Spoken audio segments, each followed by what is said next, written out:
Hello everyone, this is Advocate Rukhsar Ahmed and welcome to my channel Love Law. Friends, matrimonial dispute के अंदर जब कभी husband wife का झगड़ा होता है तो मैंने देखा है कि दोनों साइड से बहुत सारे सेट ऑफ एलिगेशंस लगाए जाते हैं। लड़कियों का एक कॉमन एलिगेशन जो मैंने 99% कंप्लेंट्स के अंदर देखा है वो है कि जब भी कभी उन्हें उनके ससुराल से निकाला गया है या उन्हें धक्का देकर भगा दिया गया तो उनका सामान उन्हें नहीं दिया जाता है। और एलिगेशन ये भी लगाया जाता है कि शादी के 1-2 दिन के अंदर ही लड़की का जो स्त्री धन था, उसकी ज्वेलरी थी, उसकी सास ने, नंदों ने अपने कब्ज़े में ले ली। बार-बार माँगने के बावजूद भी उसकी ज्वेलरी वापस नहीं की गई और जिस वक़्त उसको ससुराल से निकाला गया, वो सिर्फ़ 2 कपड़े पहनकर ही अपने ससुराल से अपने मायके आ गई। अब उसका जो सारा स्त्री धन है, दहेज है और प्लस जो उसकी ज्वेलरी है, वो उसके ससुराल वालों के कब्ज़े में है। ये एक जनरल एलिगेशन होता है। मैंने ये भी देखा है कि अगर ये एलिगेशन लड़कियां लगाती हैं तो बहुत सारी लड़कियों के पास अपनी ज्वेलरी के बिल्स भी नहीं होते, जबकि शादी को कुछ ही वक्त बीता है, मान लो 6 महीने, साल भर, 2 साल बीते हैं, लेकिन उनके पास अपनी ज्वेलरी के बिल्स नहीं है। जो उन्हें हाउस होल्ड आर्टिकल्स दिए थे, जैसे फ्रिज है, एसी है, टीवी है, उसके बिल्स भी उनके पास नहीं होते।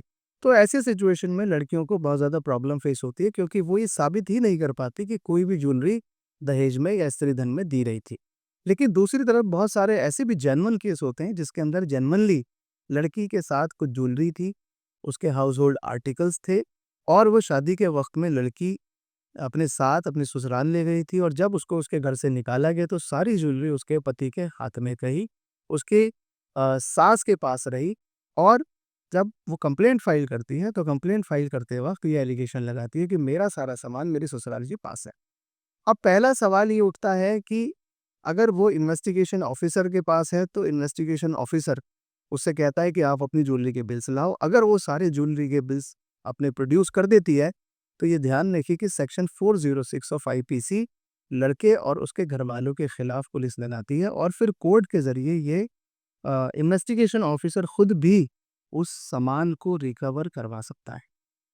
अगर मान लो कोई आईओ आपके सामान को रिकवर नहीं करवा पाया है, एफआईआर रजिस्टर्ड हो गई है, तो फिर आप सेक्शन 12 ऑफ डोमेस्टिक वायलेंस के अंदर भी केस फाइल कर सकते हैं और उसमें भी लर्नेड मजिस्ट्रेट के पास ये पावर होती है कि वो जितना भी आपका सामान है, उस सामान को वो रिकवर करवा सकें।